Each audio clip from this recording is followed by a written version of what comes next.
Adventures of Irvingman! Something big is happening in Poland.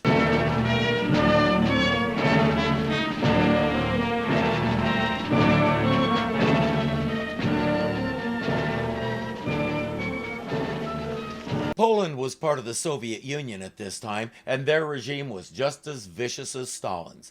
You could be declared an enemy of the state for saying you didn't think this year's wheat crop would be up to snuff. Or if the president sneezed in your presence and you didn't say, "Bless you," you could be arrested as an enemy of the state. In America, we've always kind of taken our right to freedom of speech for granted, but especially around this time, there were people who would give anything to have some of it, like this scientist and his daughter.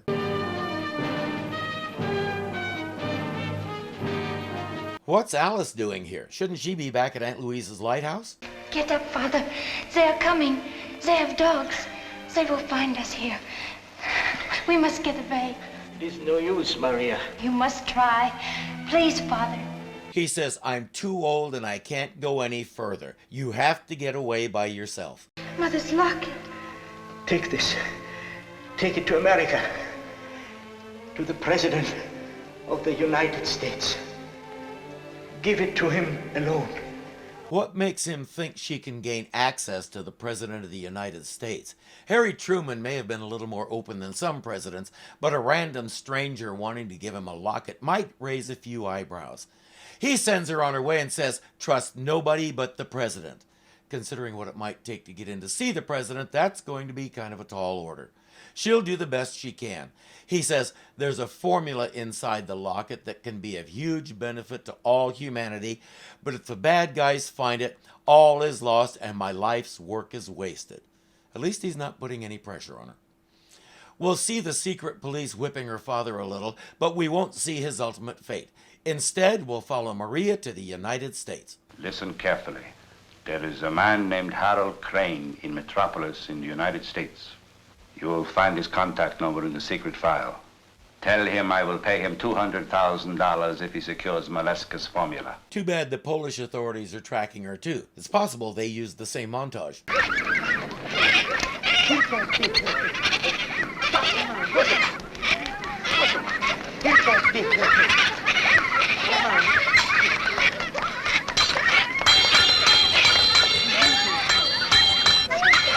The kids are loving the monkey in the Superman costume.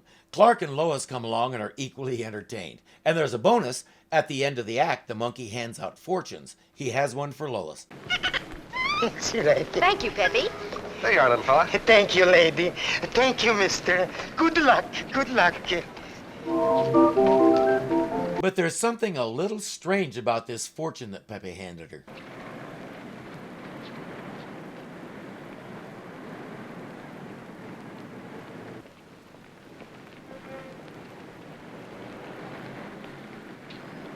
That nice old organ grinder is a spy, and the monkey gave Lois the wrong paper. Today is the 24th, isn't it? Sure, all day. Why? Well, I'm going to marry a handsome oil millionaire by the name of Harvey. Bye, Clark. Where do you think you're going? Well, to meet Harvey. Where else? Have you forgotten we're supposed to cover the Peterson trial? You cover it. I can't keep Harvey waiting. Why is she lying to him? If I'm Clark, I'm going to follow her and find out who Harvey really is. Mr. Peterson can wait. Lady! Wait, the lady, wait! Come back, lady, come back! You get in further trouble! Now she knows she's onto a big story. And I guess since she's the senior reporter, she can chase it herself and tell Clark to butt out. Miss Lane, why are you flying to Baltimore than taking a train to Washington? The chief will want to know.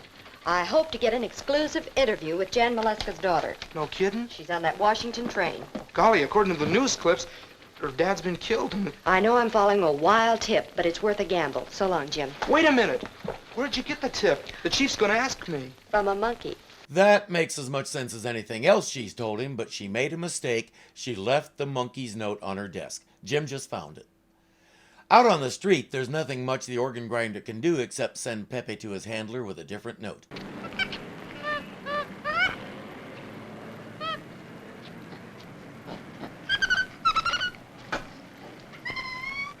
Hello, Pepe. Mr. Crane is not happy about the news.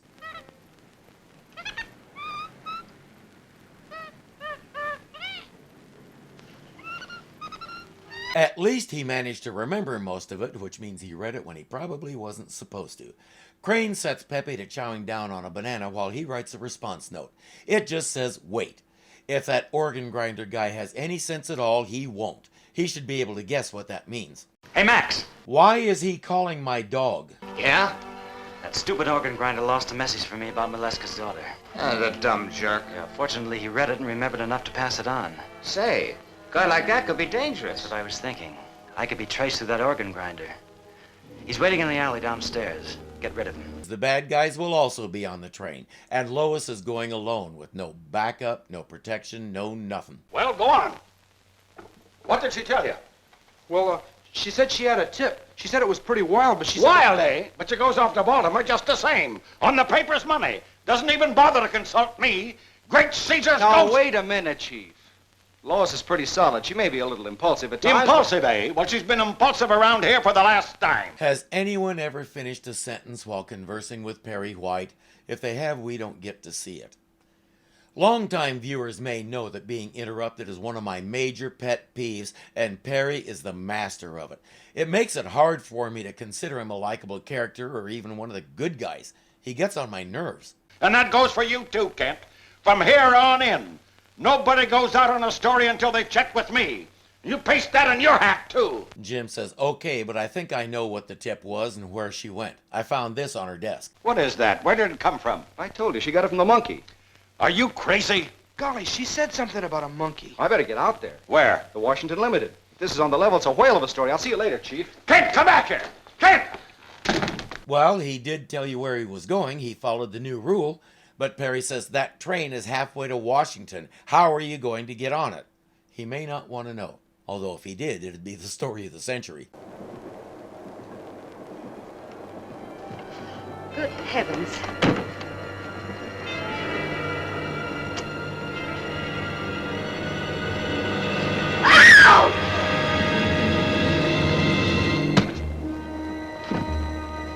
Good thing she went alone. If she'd gone with a partner, they might have found her before the train reached Washington and helped resolve this whole thing. As it is, she's doing a fine job of staying out of the way. Superman reaches the train and finds Maria's berth.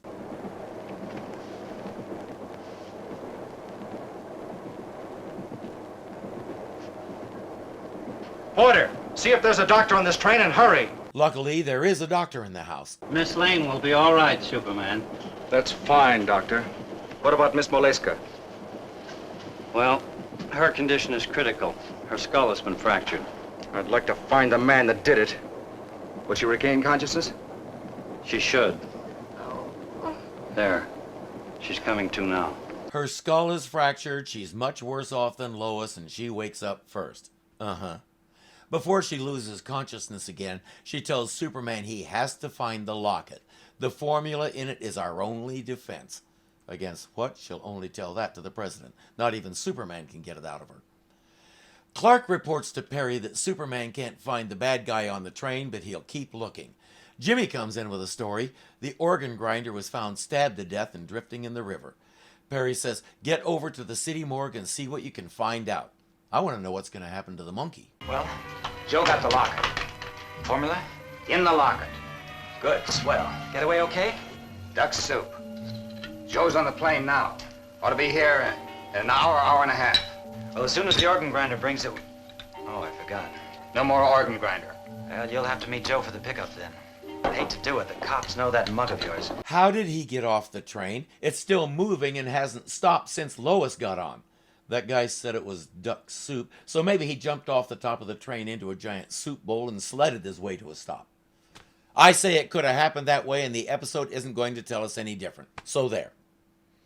Clark tells Perry the monkey may be able to give us a lead. Let's put a notice in our next broadcast asking anybody who's seen the monkey to call in. Microfilm, huh? For this we get... Look out, Tommy. For this we get $200,000. Not bad. This kind of work pays better than the rackets. Anyone seeing a brown monkey dressed in a Superman costume and answering to the name Peppy Please communicate with Clark Kent at the Daily Planet, or the police at once. Crane knows what that means. Pepe could lead the authorities to him. Have you seen Jim around? Ferguson sent him out on a story about an hour ago. Why? The rest of the staff's gone home, and I wanted Jim to stand by in case anyone called in about that monkey. I just made the news broadcasts. There isn't a chance in a million anything will come of that. Perry White speaking. Hello, Chief. I mean, Mr. White. Is Mr. Kent there? Just a minute. Speak of the devil. Turns out Ferguson sent him on a story about a monkey wearing a Superman costume. Clark says, where exactly is that monkey? In the 1300 block on Maywood Boulevard, in an alley. Where are you now? At a drugstore corner of 13th Place and Maywood. You get back to that monkey and hang on to him. Don't let him get away whatever you do. Do you understand? Yeah, sure. Okay, I'll be there in a few minutes. This is why Jim signed up to be a reporter, so he could wrangle monkeys. Trying to steal my monkey, huh? I ought to turn you kids out to the cops. Go on now, scram. Scram, I said. Hey, where you go with that monkey? What's it to you? Belongs to an organ grinder who got killed. You made a mistake, bud. Wait a minute. I'm from the Daily Planet. I got orders to watch that monkey. Give it here. They wrestle and Max manages to knock Jim out, but the monkey escapes. Look at those cops down there. Yeah. Think they're looking for us? I don't know. But you should never have brought him in here. If you just had brains enough to get rid of that monkey. I told you, he got away. Idiot. I do wonder why he's not in the river with the organ grinder by now, but he's one of the stars of the show, so they can't do that. To further complicate matters, his buyer is going to be late. He's hoping the police will be gone by then. I wonder where Jim is. Probably at a phone trying to reach us. I hope so. I told him to wait right here for me. Okay, Mr. Kent, we're all set. How did Clark end up with the monkey? We here at Irving Zoo don't ask questions like that. He gives Pepe a note and sends him up the pipe. It's working.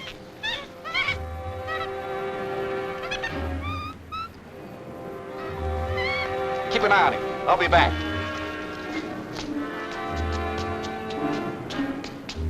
He ran all the way to Silsbee, Texas so he could change in that same alley. He sure seems to have an unhealthy attachment to that place. Crane realizes that Pepe is showing the police where they are. He says, you take care of the monkey, I'll deal with the reporter.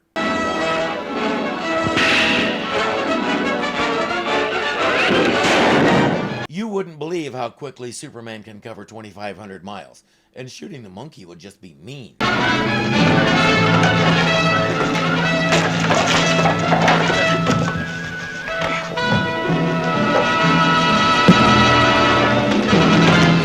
Either we had some strange editing there, or there were problems with the print and something had to be cut out. Whatever the case, they won't bother anybody for a few minutes. The guy with the mustache has the Molesca formula.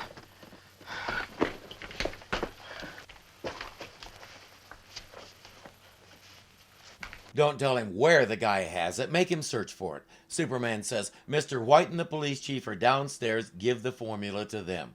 Then hightail it back to the office so you can get your scoop on the story. And by the way, Miss Lane and Miss Molesca are fine. Hey, what happened to Pepe?